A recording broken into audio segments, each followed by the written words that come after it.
Hoje eu quero conversar com você sobre um dos principais mitos aqui dentro do nosso mercado e tentar entender por que ele é um mito e qual que é a nossa estratégia para agir contra ele. É a ideia de que para a gente vender um loteamento, a gente precisa vender por uma parcela que seja baixa. Ou então, o que os nossos clientes esperam do nosso projeto é uma parcela barata, uma parcela que seja baixa. Isso aqui é um grande problema para a gente. Na hora que a gente está modelando nosso empreendimento, pensando o que a gente vai vender, o que a gente vai fazer lá na frente, a gente, em determinado momento da discussão, a gente vai ter que falar um preço. Olha, não, então no final das contas eu vou colocar esse lote aqui para venda por tantos reais. No final das contas, você vai ter que decidir qual que vai ser o preço de vendas. E aí é melhor que você acerte qual é o preço de vendas, porque se você errar, infelizmente as pessoas não vão querer comprar. Eu já discuti com você que existe uma curva de oferta e demanda e na maioria dos casos essa curva é verdadeira. Quanto maior for o preço, a gente tende a atrair menos pessoas. Essa curva não funciona nos limites e em alguns casos não funciona dentro dos nossos loteamentos. Mas vamos assumir aqui que essa curva seja verdade.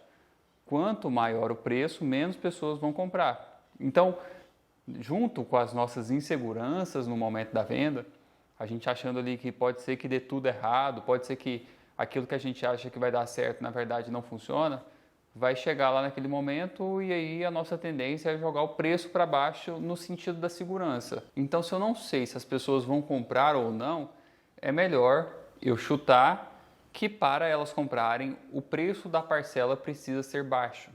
Então, eu tenho que fazer um parcelamento muito longo, eu tenho que usar uma taxa de juros tal, eu tenho que usar um sistema de amortização tal, um sistema de cálculo de parcelas de tal jeito, porque o meu objetivo final é chegar numa parcela que seja baixa, tipo R$ 250, tipo R$ 300 por mês, e o número de meses não importa, porque o meu objetivo principal é chegar nesse número, é chegar no valor de parcelas. Então, eu uso o número de meses como um método de cálculo para chegar no valor de parcela que eu quero.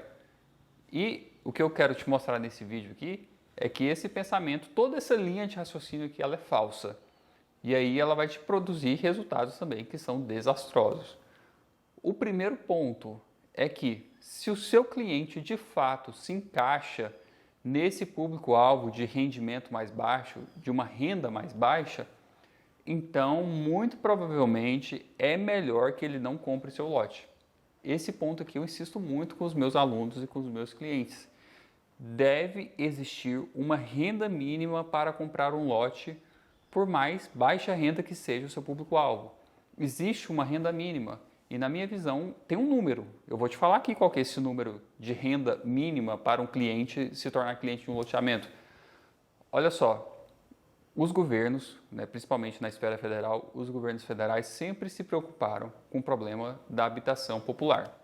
Então, sempre tem um programa do governo para habitação popular, porque isso aqui é muito interessante. A habitação popular aumenta o número de eleitores, as pessoas que são beneficiadas por esses programas gostam do governo, elas ficam satisfeitas com a administração pública e também um programa de construção de unidades habitacionais acaba criando uma solução econômica.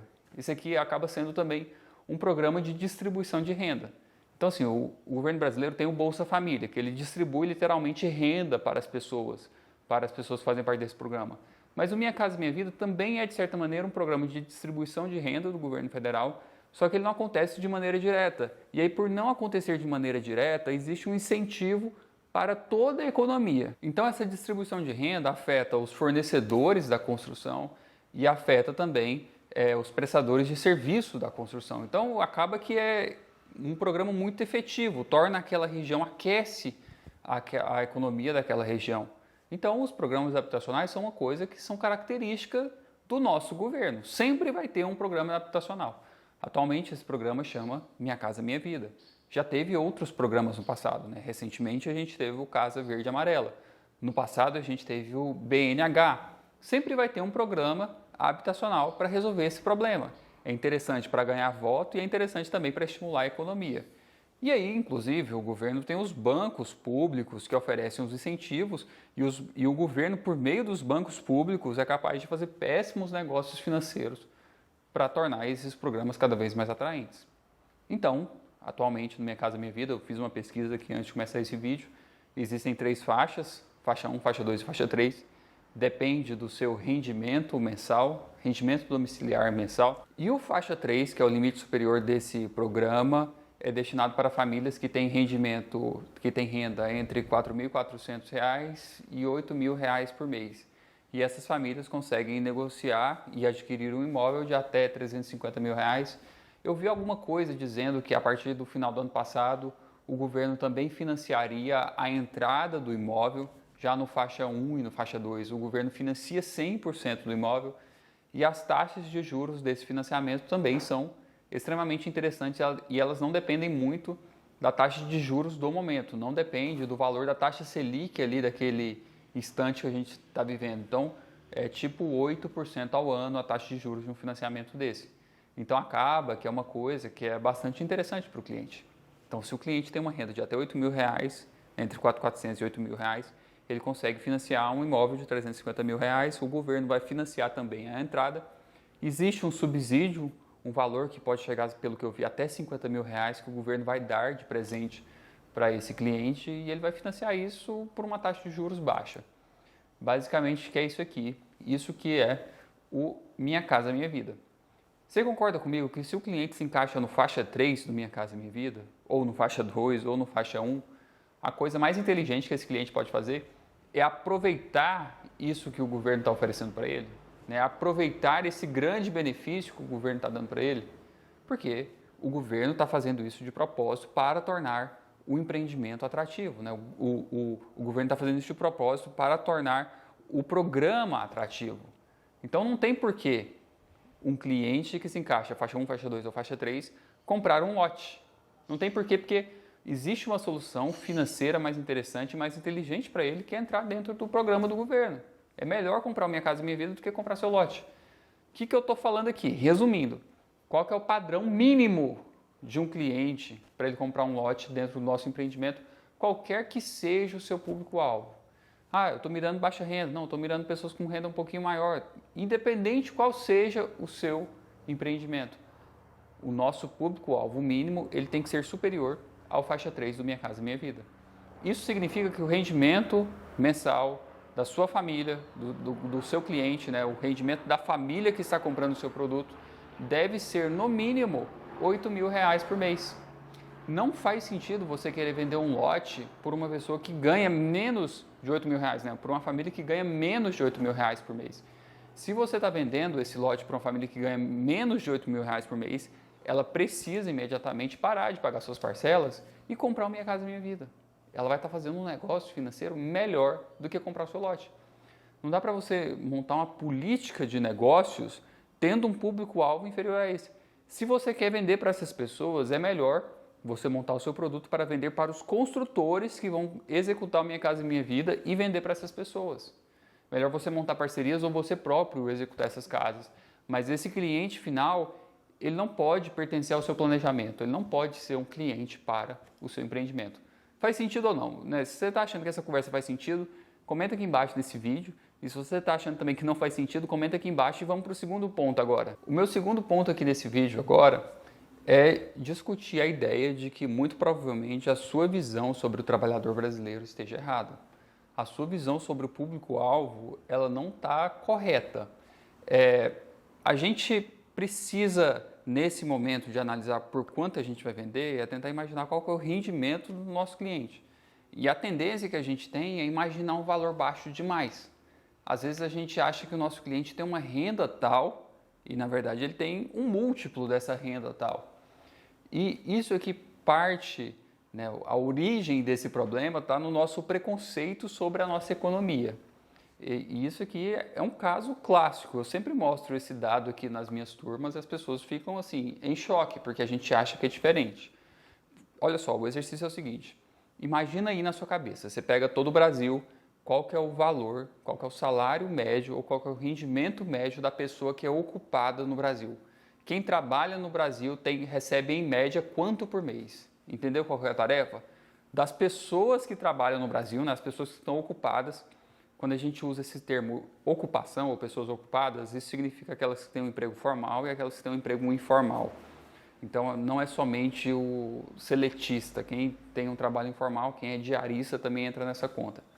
Então, das pessoas que trabalham no Brasil, qual que é a média de rendimento mensal? E aí é rendimento porque pode não ser salário. Qual que é o rendimento médio mensal das pessoas ocupadas aqui no Brasil? Eu não sei que número você falou, mas esse número, segundo o IBGE, para dezembro de 2024, é uma pesquisa, o nome dessa pesquisa é PNAD, Pesquisa Nacional por Amostra de Domicílios Contínua. Então, eles fazem essa pesquisa aqui a cada trimestre. Então, para o último trimestre, lá em dezembro de 2024, esse número é R$ 3.300. Então, o rendimento mensal do trabalhador médio brasileiro é R$ 3.300. E esse número aqui, R$ 3.300, muito provavelmente é maior do que você achou que seria, não é? Olha só, mais uma vez, se você achou que ia ser menos, comenta aqui embaixo nesse vídeo para eu ficar sabendo. Então, o trabalhador médio ganha R$ 3.300. E você pode perceber que isso aqui é verdade mesmo, né? Aqui na região onde eu moro em Goiânia.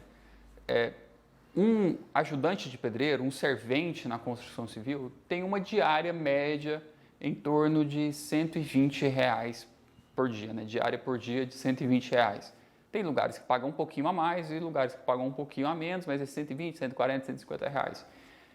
E você concorda comigo que, de certa maneira, o ajudante da construção, ele é o trabalhador dentro da nossa cadeia econômica que tem a menor qualificação possível? Né? O ajudante dentro da construção, o ajudante de pedreiro, o servente, ele meio que tem a única função de auxiliar o pedreiro e a sua função de auxiliar é por meio da sua força. Ele somente faz força braçal literalmente.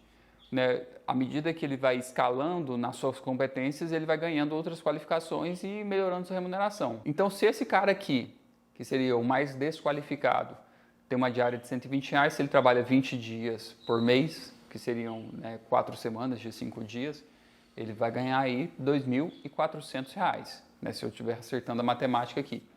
Então, o trabalhador mais desqualificado aqui da região onde eu moro ganha R$ 2.400 e essa realidade deve ser bem próxima aí na região onde você mora, ou esse número deve ser muito superior também. E aí você vai observando que os outros trabalhadores da economia, eles também têm um rendimento diário meio alto, assim. Depois você conversa quanto que o motorista de Uber ganha, quanto que a mulher que faz unhas ganha, quanto que a pessoa que trabalha no salão, quanto que uma pessoa que trabalha no escritório ganha. Você vai observando aí onde você vai lançar o seu loteamento que o rendimento não está muito vinculado ao valor do salário mínimo. Na verdade, o valor do salário mínimo ele é importante para a economia porque ele é um grande indexador. Então, os governos estão preocupados em definir muito bem qual que é esse número. Não, o salário mínimo esse ano vai ser 1.500 e tanto, ano que vem vai ser 1.600 e tanto. Eles estão muito preocupados porque isso aqui muda o preço de muitos benefícios que o governo dá para os seus cidadãos. Então, por exemplo, o valor da Previdência está vinculado ao valor do salário mínimo. Então, é amarradinho. O valor do salário dos funcionários públicos está vinculado ao valor do salário mínimo. Então, o governo se preocupa com o valor do salário mínimo por causa dessa alta indexação que existe na economia brasileira. Mas a nossa economia real aqui, onde a gente faz negócios, a gente não está tão vinculado assim com o valor do salário mínimo. E se você começar a conversar com as pessoas e observar numa escala mais de perto, você vai ver que o seu público-alvo não tem um rendimento tão baixo. Você vai ver que provavelmente essas pessoas se encaixam numa renda um pouquinho mais alta. Se a gente for usar esse número que eu estou dando aqui para você, né, de R$ 3.300 por mês, observa que nessa pesquisa, né, de dezembro, a gente está com uma taxa de desocupação de um pouco mais de 6%. Então, das pessoas que estão disponíveis para trabalhar no Brasil, formalmente e informalmente, somente um pouco mais de 6% está desocupado, o que é uma taxa praticamente de emprego pleno, né? 6% de desocupação é muito pouco. Então você vê que esse número, 3.300, ele meio que reflete a realidade sim, né? É um número que a gente pode acreditar. Mas vamos lá, pega esse número de R$ 3.300 e suponha que o seu cliente é casado. Então são sempre duas pessoas que trabalham ali naquele núcleo familiar. Talvez tenham filhos ou não, mas duas pessoas. 3.300 para cada, então R$ 6.600. Quando a gente pega um financiamento no banco, um financiamento para comprar um apartamento ou para comprar uma casa, O banco sugere que nós façamos um comprometimento de até 30% da nossa renda para pagamento daquelas parcelas. Então, segundo a visão bancária, é inteligente que a gente comprometa 30% da nossa renda para pagamento de despesas vinculadas com a nossa residência. Então, eu pago 30% do que eu ganho para morar. Se a pessoa ganha ali R$6.000, 30% dá, de novo, se eu estiver fazendo a matemática certa, R$1.800. Só que, no caso dos loteamentos, isso aqui é diferente, porque um lote ainda não é uma unidade pronta para residir. A pessoa que compra um lote, ela ainda não pode morar no lote. Então, se ela comprou um lote, ela está pagando as parcelas do que você está vendendo, ela ainda está pagando o aluguel ou uma parcela de onde ela mora, e ela ainda precisa juntar um dinheiro para comprar material e pagar a mão de obra para construir naquele lote.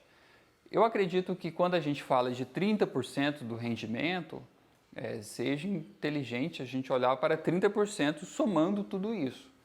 Então, a sua parcela, o valor que você vende, tem que encaixar no orçamento familiar para que 30% do orçamento familiar gire em torno desse assunto que é a habitação. Você, vendendo o seu lote, é mais um item nessa lista, é mais uma parcela nessa lista, nesse grupo de despesas, nessa categoria que é a habitação. Então, a gente não trabalha com 30%, a gente trabalha com menos, talvez com 15%. Então, você vai pegar R$900 da renda desse cliente para pagamento dessa sua parcela. Então, você está vendo aqui que nessa conta simples e direta, né, eu não conversei com o seu cliente, eu não sei qual que é a realidade lá. Eu, em vez de estar mirando numa parcela de R$250, R$300, eu estou mirando já na parcela de R$900. Aí você pode achar que 900 é caro, você dá um desconto, você faz 800, 750, R$600. Mas você meio que já dobrou a sua estimativa inicial de qual que tem que ser o valor da parcela ali daquele lugar. E aí é claro que se você estiver falando sério sobre fazer um loteamento, você vai mudar a escala dessa análise, né? Em vez de você pegar uma escala de análise do PNAD, do IBGE, nacional, que acontece a cada trimestre, você vai mudar a escala, vai afunilar seu estudo e vai olhar lá para o seu município. Você vai lá presencialmente conversar com as pessoas, conversar com os empresários, entender quanto que as pessoas ganham. Você não precisa de confiar em um dado estatístico nacional. E aí, a partir dessa análise, você vai pensar nesse número. Quanto que é que você vai cobrar de parcela dos seus clientes? Mas eu estou te mostrando aqui que é um mito. Não é que para vender você tem que colocar o preço de parcela lá embaixo e o cliente só vai comprar se o preço da parcela for baixinho. Isso aqui não é verdade. E aí é o seguinte, quando a gente se obriga a vender por um preço de parcela baixo, ou acredita que um diferencial do nosso produto é simplesmente o preço baixo, a gente, como consequência, perde margem e aí a gente reduz o custo de obras, então a gente acaba acreditando que o nosso cliente também quer um produto que seja simples. O lote que a gente está vendendo, o produto imobiliário, ele acaba perdendo qualidade porque a gente está vendendo barato. Eu acredito que seja quase uma relação direta, né? Então, como você errou lá atrás no preço da parcela, você está entregando um produto que não é interessante. Então, a gente vê esses loteamentos abertos que não tem nada. O loteamento aberto que ele tem uma praça lá em cima, ele tem um grid ortogonal de ruas e quadras e lotes, todos os lotes são iguais e o preço da parcela é baixinho. Agora, quando a gente muda a visão e passa a olhar para o nosso cliente como sendo um pouquinho mais qualificado, como tendo um pouquinho mais de renda, como tendo alternativas de produto, né? Porque se o preço da parcela já não é tão baixo assim, tem muitos lugares que ele pode comprar um lote. Talvez você esteja lançando um único loteamento na região que não acontece há milênios. Ok, pode ser que seja o caso se você não tem nenhum concorrente, você não precisa prestar atenção nisso aqui, mas provavelmente você tem concorrente porque se não tem um outro loteador lançando, esse outro loteador pode aparecer e também existem os outros lotes da cidade. A pessoa pode comprar um lote lá no centro, não precisa comprar um lote no seu loteamento. Mas então, se o cliente é um pouquinho mais qualificado, simplificando aqui, né, se ele tem um pouquinho mais de dinheiro, pode ser interessante agregar alguma coisa no produto para sim você conseguir atrair esse cliente. E você vai atrair esse cliente não por meio de uma parcela baixa, mas por meio de atributo de projeto. Para mim, isso aqui é uma mudança de visão completamente radical, né? Eu estou simplificando aqui para você, eu espero que você esteja me acompanhando aqui, mas é uma mudança brusca. A gente está mudando muito a concepção de um loteamento, né? Porque agora eu estou pensando, olha, eu vou fazer um loteamento aberto, desses que a gente vê por aí, de 200, 300, 400, 500 lotes, E eu não vou fazer simplesmente rua, quadra, lote e a praça lá em cima, e a área verde lá em cima, não. Eu vou fazer um produto que seja interessante. Como se, né, eu chego a te sugerir, fazer um loteamento aberto, como se você estivesse fazendo um loteamento fechado, só que ele vai ser diferente porque ele não é fechado, ele é aberto. Sabe, todas essas coisas que a gente coloca nos empreendimentos fechados, eu vou colocar um espaço de convivência aqui, eu vou colocar ali uma praça ao ar livre, ali eu vou colocar umas quadras, ali eu vou colocar uns negócios na praça. Você vai pensando isso, você vai tendo essas ideias, né? Depois, se você quiser me ajuda para ter essas ideias, eu te ajudo a ter essas ideias, mas você vai criando todo um espaço público, vai criando vários atributos de projeto, vai deixando aquilo lá realmente interessante para os seus clientes, faz os lotes um pouquinho maiores, isso é uma outra crítica minha, eu acho absurdo, tanto que os lotes são pequenos, mas você vai criando um produto que é realmente bom, e aí para vender isso, você nem precisa abrir mão da sua margem de lucro. Você nem precisa colocar um preço de parcela muito baixo, porque o seu cliente tem potencial de pagamento, né? O seu cliente tem suficiência financeira para se tornar seu cliente. Você não está mirando diretamente nas classes mais baixas e não está supondo que o seu cliente não tem acesso a recurso financeiro, né? Muito provavelmente ele tem. Aí agora, se você, por meio das suas pesquisas, entender que não, Daniel, isso aqui não se aplica mesmo ao meu caso. O meu cliente realmente não tem essa renda. Você está falando aí R$ 3.300 por mês, mas não é o caso. Ele ganha bem menos do que isso, ele não se encaixa aqui nesse lugar. Aí eu acredito que a gente cai lá no primeiro ponto desse vídeo. Se o seu cliente não se encaixa nesse lugar de ter um rendimento de R$ 3.300 por mês junto com o seu cônjuge, então ele não é seu cliente. Ele não pode comprar um lote de você, né? Até o R$ 3.300, né? R$ 6.600, R$ 7.000 por mês, ele ainda está dentro do faixa 3. Só para você ver onde é que a gente está chegando. Esse cliente aqui, esses 3.300, ainda está dentro do faixa 3 do Minha Casa Minha Vida. Segundo o meu primeiro ponto aqui nesse vídeo, ele ainda não é apto para comprar um lote seu. Ele ainda está fora. Se ele está nesse rendimento 3.300, ele e seu cônjuge com 3.300, então é melhor comprar Minha Casa Minha Vida. O seu cliente, para o seu loteamento, tem que ter, né, obrigatoriamente, ele tem que ter uma renda ainda superior a essa. Então você está vendo que eu estou fechando meu argumento aqui, não tem como você trabalhar fora disso. Se o seu cliente não respeita esse padrão nacional de rendimento médio, então ele não é nem seu cliente, ele vai ter que comprar o Minha Casa Minha Vida. Então você vai ter que refinar ainda mais o seu produto, você vai ter que aumentar ainda mais a qualidade para mudar de público-alvo. Você vai, olha, não, então realmente eu vou ter que mirar em pessoas que têm rendimento familiar de R$ 8.000 por mês. Aí, o que essas pessoas estão interessadas dentro de um projeto? Nem sempre esse projeto precisa ser fechado, principalmente nas cidades maiores. Em algumas cidades você vai ter que fazer um loteamento de acesso controlado, mas se você fizer um loteamento aberto, o que tem que ter nesse projeto? Esse é o tipo de exercício que vai fazer mudar seus resultados aqui dentro do mercado de loteamentos, porque você passa a mirar num público-alvo que é completamente diferente. Você passa a mirar num empreendimento que não tem nada a ver com as finanças dos empreendimentos tradicionais. Bem, eu espero que você tenha gostado desse vídeo. Se você gostou, faça todo o procedimento, que é curtir o vídeo, se inscrever no canal e compartilhar com seus amigos.